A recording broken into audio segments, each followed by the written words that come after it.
नमस्कार, मी पूजा हितगुज या आमच्या विशेष कार्यक्रमामध्ये आपल्या सगळ्यांचं स्वागत.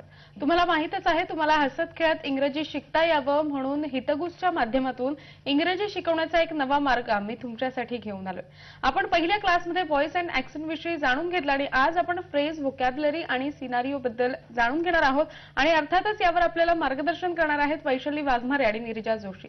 तर मग वैशाली आणि नीरजा यांचं आपल्या स्टुडिओमध्ये स्वागत करूया आणि लगेचच आजच्या क्लासला म्हणजेच आजच्या कार्यक्रमाला सुरुवात करूया. आपण त्यांचं स्वागत करूया आणि चर्चेला सुरुवात करूया.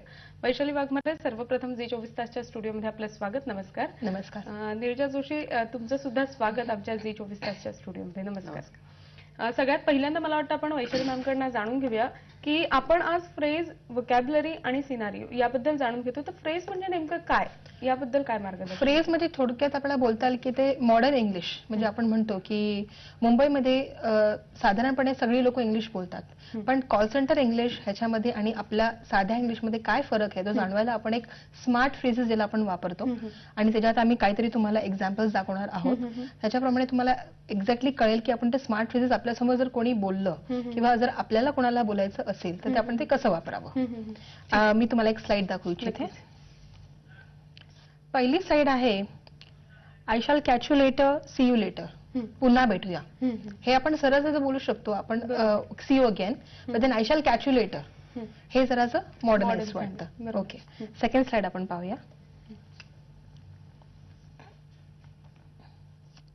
तुझं वजन वाढलंय, सो आय कॅन से, हल्ली तुझं खूप वजन वाढलंय, so you have put on.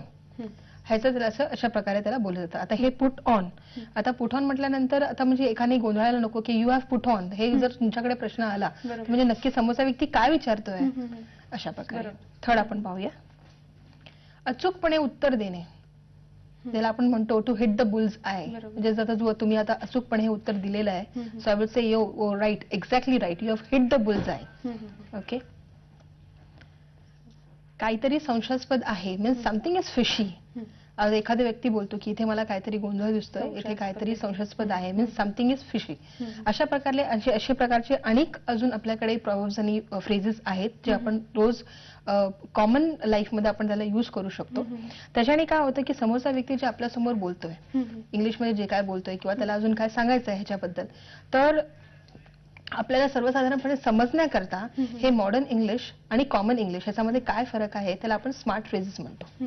नक्कीच. मला वाटतं आज आपण व्होकॅब्युलरी यावर सुद्धा चर्चा करणार आहोत. तर आपण नीरजा मॅमकडनं जाणून घेऊया नक्की व्होकॅब्युलरी म्हणजे काय आणि काय सांगू शकता आणि काय मार्गदर्शन करू शकताय त्याबद्दल. हो, व्होकॅब्युलरी म्हणजे शब्दसंग्रह. आता लहानपणापासून आपल्याला आपली मातृभाषा ही लगेच येते, आपण रोज त्याला जास्त प्रयत्न करत नाही, वी डोंट ट्राय इट. पण दुसरी कुठलीही भाषा असेल तर त्याला शिकण्यासाठी आपल्याला खूप प्रयत्न करावा लागतो. त्यासाठी शब्दसंग्रह खूप चांगला असावा. You should have a very good vocabulary. त्यासाठी आपण काय करायचं, we should read a lot. Reading खूप पाहिजे तुमचं चांगलं. त्यानंतर बोलण्याची पद्धत, प्रोनाउन्सिएशन ही खूप चांगलं पाहिजे. आणि हे झालं, दोन्ही कॉम्बिनेशन जर झालं तर मात्र तुमचं व्होकॅब्युलरी हे वाढणारच आहे, ज्याला आपण इंग्लिशमध्ये व्होकॅब्युलरी एनहॅन्समेंट म्हणतो.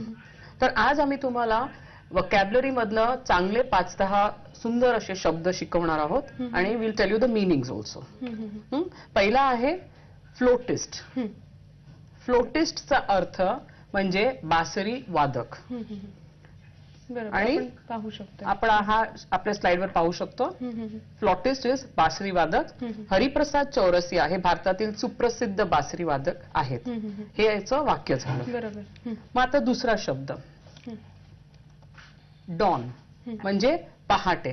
आता डॉन ह्याचं प्रोनाउन्सिएशन हे असं वाटतं कोणाला तरी डॉन म्हणजे कोणतरी गुण, दॅट इज अ रस्त्यातला माणूस, पण तसं नाही. डॉन म्हणजे पहाटे, सकाळची वेळ, सूर्योदय होण्याच्या अगोदरची वेळ, त्याला आपण डॉन म्हणतो.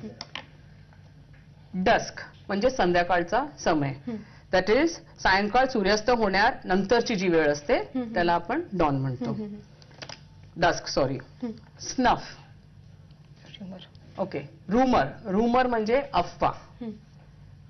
कुठल्याही अफवावर विश्वास ठेवू नये असं आपण प्रत्येक वेळी टीव्हीवर हे ऐकत असतो, दॅट इज इट, रूमर.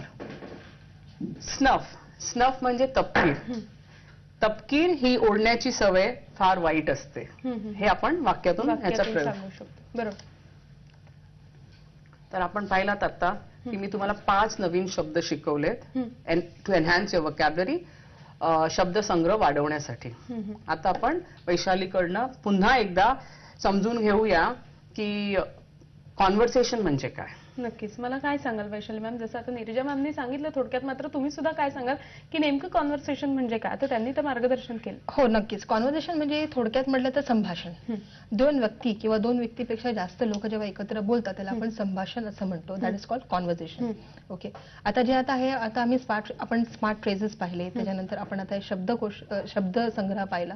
हे आपल्या नेहमीच्या जीवनामध्ये आपण वापरावं त्यासाठी हे असे थोडेफार आम्ही शब्द आणले होते. आणि कॉन्व्हर्सेशनचा अर्थ म्हणजे ह्याच्यातून आपण जर आपल्या हे डेली लाईफमध्ये आपण जे रोज बोलतो त्याच्यातून आपण जर हा एखादा शब्द रोज त्यातून घेतला किंवा हे फ्रेजेस आपण वापरले तर आपलं जे संभाषण आहे इतरांसोबत ते अगदी स्ट्रॉंग होतो आणि आपली नॅचरली म्हणजे स्टेटस एक वाढते इंग्लिशमध्ये आपण जे बोलतो. म्हणजे कॉमनली न वापरता आपण एक वेगळ्या प्रकारचं त्याच्यामध्ये कॉन्व्हर्सेशन वापरतो. आता थोड्या वेळाने आम्ही तुम्हाला एक दाखवू की एक कॉन्व्हर्सेशन आम्ही जे घेतलेलं आहे की एक टीव्ही मेकॅनिक आहे आणि त्याचा तो कस्टमर आहे की त्या दोघांमध्ये बोलताना ते काय उपयोग, कसा कुठल्या भाषेचा उपयोग करतात आणि कुठले शब्द वापरतात त्याचा आम्ही तुम्हाला पूर्णपणे माहिती देणार. नक्कीच.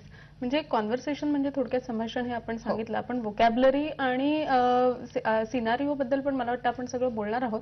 मात्र पुन्हा एकदा फ्रेज बद्दल थोडक्यात आणखीन काही आपण मार्गदर्शन करू शकत असाल तर नक्कीच. हो नक्कीच. आता हे फ्रेज आता मी हे फक्त हे तुम्हाला थोडेसे फार काही फ्रेज दाखवले आहेत.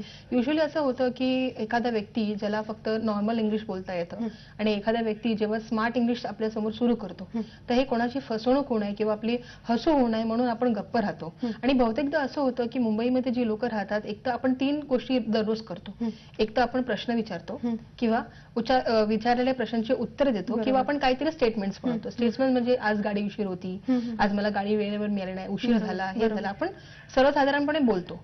ओके. पण प्रश्न जेव्हा आपल्या विचारायची वेळ येते तेव्हा आपण नेहमी पाठी असतो. बरोबर. म्हणजे आपण असं वाटतं की माझा प्रश्न बरोबर असणार की नाही असणार. आणि एक इंडियन मेंटॅलिटी ज्याला आपण म्हणतो त्याच्यामध्ये नेहमी असं आपल्याला उत्तरावरती जास्ती जोर द्यायला सांगितलंय, कोणी प्रश्नावरती कधी द्यायला सांगितलं नाहीये. तर त्याच्यामुळे प्रश्न कसे फॉर्म करणे हे इंग्लिशमध्ये अत्यंत गरजेचं आहे. नक्कीच. आपण अजून बरंच काही जाणून घेऊ आणि यावर चर्चा सुद्धा करूया. मात्र एका छोट्याशा विश्रांतीची वेळ झाली आहे.